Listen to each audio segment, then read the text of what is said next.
হয়ে গেছে মাংস ভুনা, এখন নামিয়ে নেব।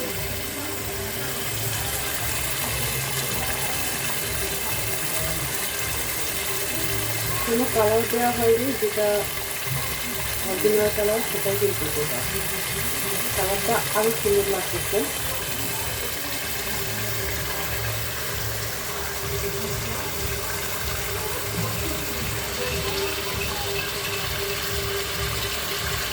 এখন একটু গরম মশলা গুঁড়া দিয়ে আমি নামিয়ে ফেলবো।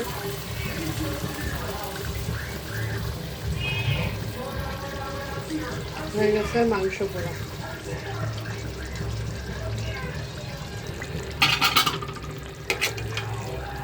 আর এই মাংসটা একদম সফট, তুলার মতো নরম হয়। সব কিছু বাটা মশলা দেওয়া হয়, আবার আদা কুচি, রসুন, এই যে রসুন কিন্তু ছোটো ছোটো করে দিয়েছি, সব কিছু দিয়ে আর কি, একটু কয়েক টুকরা শুকনো মরিচ দিয়ে আর কি, কাঁচা মশলা বলে আর কি। হয়ে গেছে, আমি এখন নামিয়ে নেব। চাইলে ধনে পাতা দেওয়া যায়। কাঁচা কেমন হলো রান্নাটা অবশ্যই কমেন্ট করে বলবেন। আর কোথা থেকে আমার ভিডিওটা দেখছেন? আমি বাংলাদেশ, ঢাকা থেকে ভিডিও করছি।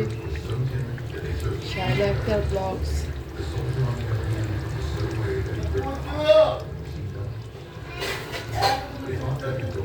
চান্টু মাংস খাবে, চান্টু।